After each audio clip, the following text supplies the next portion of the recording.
ሰላም እንደምን አላችሁ የተወደዳችሁ የአዲስ ፖስት ቤተሰቦች አዳዲስና ወቅታዊ መረጃዎችን ይዘን መጥተናል። በቅድሚያም አርዕስቶቹን እንንገራችሁ።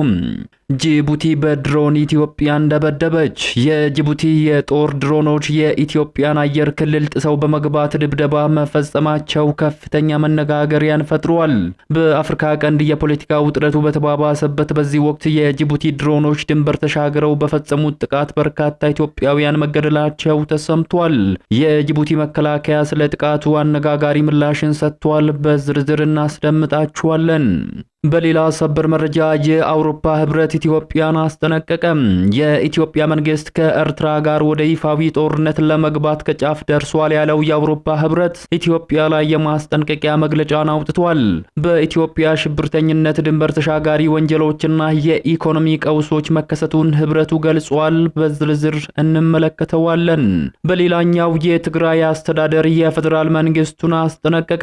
ህወሓትና የፌደራል መንግስቱ ለሌላ ዙር ጦርነት እየተዘጋጁ ነው መባሉን ተከትሎ በትግራይ ክልል ከፍተኛ ቀውስ ተፈጥሯል የተባለ ሲሆን የክልሉ መንግስት ለ4 ኪሎ ቤተ መንግስት የማስጠንቀቂያ ደብዳቤ መላኩ ተሰምቷል። በዝርዝር የምንመለከተው ሌላኛው መረጃችን ነው። እነዚህንና ሌሎች መረጃዎችን በዚህ ሰዓት የመረጃ ጊዜ ወደ እናንተ በዝርዝር እናደርሳለን። እንደተለመደው ይህንን ቪዲዮ ላይክ እና ሼር በማድረግ እስከ ፍጻሜው አብራችሁን ቆዩ። አዲስ የሆናችሁ ሰብስክራይብ በማድረግ ቤተሰብ ይሁኑ። አሁን ወደ ዝርዝር ጉዳዮች ነው የምናመራው። በቅድሚያም የአውሮፓ ህብረት ኢትዮጵያን አስጠነቀቀ። የኢትዮጵያ መንግስት ከኤርትራ ጋር ወደ ይፋዊ ጦርነት ለመግባት ከጫፍ ደርሷል ያለው የአውሮፓ ህብረት ኢትዮጵያ ላይ የማስጠንቀቂያ መግለጫን አውጥቷል። በኢትዮጵያ ሽብርተኝነት፣ ድንበር ተሻጋሪ ወንጀሎችና የኢኮኖሚ ቀውስ መከሰቱንም ገልጿል። በኢትዮጵያ ያለው የፖለቲካ ሽኩቻና በአፍሪካ ቀንድ ከውጭ ኃይሎች ጋር በሚደረገው የጂኦፖለቲካ ፍጥጫም የኢትዮጵያ የሰላምና የዲሞክራሲ ቁመና ዝቅተኛ መሆኑን የአውሮፓ ፓርላማ የጥናት ማዕከል ገልጿል።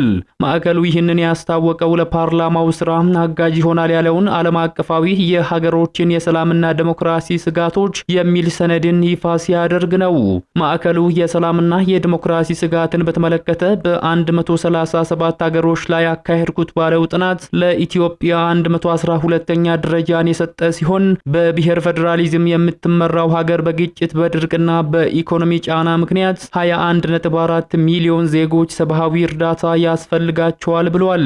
የታላቁ የኢትዮጵያ ህዳሴ ግድብን መመረቅን ተከትሎ የሀገሪቱ ኢኮኖሚያዊ ቁመና መሻሻሉን እንዲሁም በሳይበር ደህንነት ረገድ መሻሻሎች ቢኖሩም ከሰሃራ በታች ከሚገኙ ሀገሮች በሰላምና በዲሞክራሲ ረገድ ያላት ቁመና ዝቅተኛ መሆኑንም አክሏል።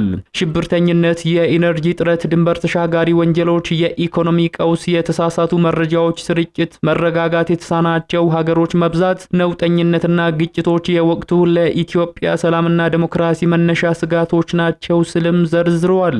ኢትዮጵያ የባህር በር ለማግኘት የምታሳየው ፍላጎት ከኤርትራና ከሶማሌ ጋር ውጥረት መፍጠሩን ያስታወቀው ሰነዱ የኤርትራ መንግስት የትግራይ ክልል ሰላምን ወደ ግጭት በማስገባት ችግሩን በማባባስ ላይ ስለሆነ በሁለቱ ሀገሮች መካከል ጦርነት ሊቀሰቀስ እንደሚችልም የአውሮፓ ህብረት አስታውቋል። ሁለቱም ሀገሮች ወታደሮቻቸውን በመጋቢት ወር 2025 ላይ ወደ ድንበር ማስጠጋታቸውንም ገልጿል።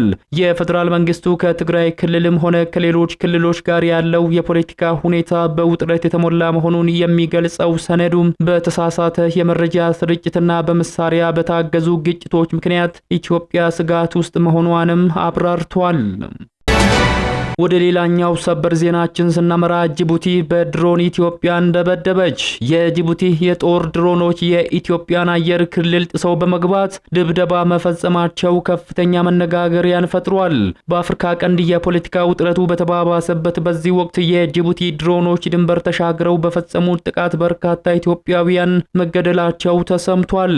ትላንት ማክሰኞ ጥር 5 ቀን 2018 ዓ.ም በአፋር ክልል በአሊዳራ ወረዳ የገጠር ቀበሌ ላይ ንብረትነቱ የጅቡቲ መንግስት የሆነው የውጊያ ድሮን በተኮሰው መሳሪያም ንጹሃን ኢትዮጵያውያን የአፋር ማህበረሰቦች የሞትና የአካል ጉዳትን አስከትሎባቸዋል። በድሮን ጥቃቱ ጉዳት የደረሰባቸው አንድ ሴት የሞትና 3 ወንዶች የመቁሰል አደጋ መድረሱን የአካባቢው ነዋሪዎች ገልጸዋል።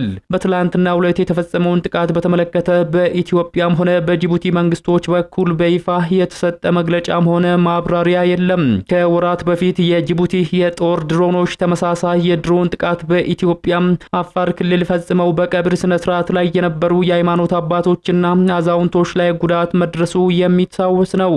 ከወራት በፊት የተፈጸመው ጥቃት በኢትዮጵያና በጅቡቲ ድንበር አካባቢ በሚገኝ በአፋር ክልል አሊዳራ ወረዳ ሲያሩ በተባለ ቀበሌ ላይ መሆኑን በተለያዩ የመገናኛ ብዙሃን ተዘግቦ መመልከትም ተችሎ ነበር። በወቅቱ በወጡ ዘገባዎች እንደተመላከተው በጥቃቱ ከ8 እስከ 14 የሚደርሱ ንጹሃን ሰዎች መሞታቸው ተገልጾ ነበር። ከሟቾቹ መካከል ህጻናትና ሴቶች እንደሚገኙበትም ተጠቁሟል። የጅቡቲ መከላከያ ሚኒስቴር በወቅቱ በሰጠው መግለጫ ድሮኑ አዶርታ በተባለ የጅቡቲ ግዛት ውስጥ የሚንቀሳቀስ የፍሩድ አማጽያንን ኢላማ ያደረገ እንደነበር ገልጾ በንጹሃን ላይ የደረሰውን ጉዳት በአጋጣሚ የደረሰ ጉዳት ነው ሲል ገልጾታል። ይሁን እንጂ የአካባቢው ነዋሪዎችና የኢትዮጵያ ወገኖች ጥቃቱ በኢትዮጵያ ግዛት ላይ ሆን ተብሎ የተፈጸመ ነው በማለትም ተከራክረዋል። የትግራይ አስተዳደር የፌደራል መንግስቱን አስጠነቀቀ። ህወሓትና የፌደራል መንግስቱ ለሌላ ዙር ጦርነት እየተዘጋጁ ነው መባሉን ተከትሎ በትግራይ ክልል ከፍተኛ ቀውስ ተፈጥሯል የተባለ ሲሆን የክልሉ መንግስት ለ4 ኪሎ ቤተ መንግስት የማስጠንቀቂያ ደብዳቤ መላኩ ተሰምቷል። የህወሓት ወታደሮች ከወራት በፊት አፋር ክልል በመግባት ወረራ መፈጸማቸውን ተከትሎ የፌደራል መንግስቱ ወደ ትግራይ ክልል ነዳጅ እንዳይገባ አድርጓል መባሉም የሚታወስ ነው። የትግራይ ክልል ጊዜያዊ አስተዳደር ንግድ ቢሮ በክልል ውስጥ ያለው የነዳጅ እጥረት አሳሳቢ ሁኔታ ላይ መድረሱን አስታውቋል። የንግድ ቢሮው ለፌደራል መንግስቱ መስሪያ ቤቶች ዛሬ በጻፈው ደብዳቤ ባለፉት 12 ወራት ወደ ክልሉ ይገባ የነበረው ነዳጅ በእጅጉ እንዲቀንስ መደረጉን ገልጾ ይህ እንዲስተካከል በተደጋጋሚ ቢጠይቅም መፍትሄ ማጣቱን አስታውሷል። የተፈጠረው የነዳጅ እጥረት በክልሉ ማህበራዊና ኢኮኖሚያዊ እንቅስቃሴዎች ላይ ተጽዕኖ ማሳደሩን የጠቀሰው ደብዳቤው ሲቀጥልም እስከ የካቲት 2017 ድረስ በየወሩ 12 ሚሊዮን ሊትር ነዳጅ ወደ ክልሉ ይገባ እንደነበር ከመጋቢት ጀምሮ መጠኑ እየቀነሰ መምጣቱን አስረድቷል። በያዝነው ዓመት ደግሞ መጠኑ በከፍተኛ ሁኔታ ቀንሶ በታህሳስ ወር ወደ ክልሉ የገባው ነዳጅ 850 ሺህ ሊትር መድረሱን ገልጾ ይህም በፊት ከነበረው በ7% ማነሱን አስታውቋል።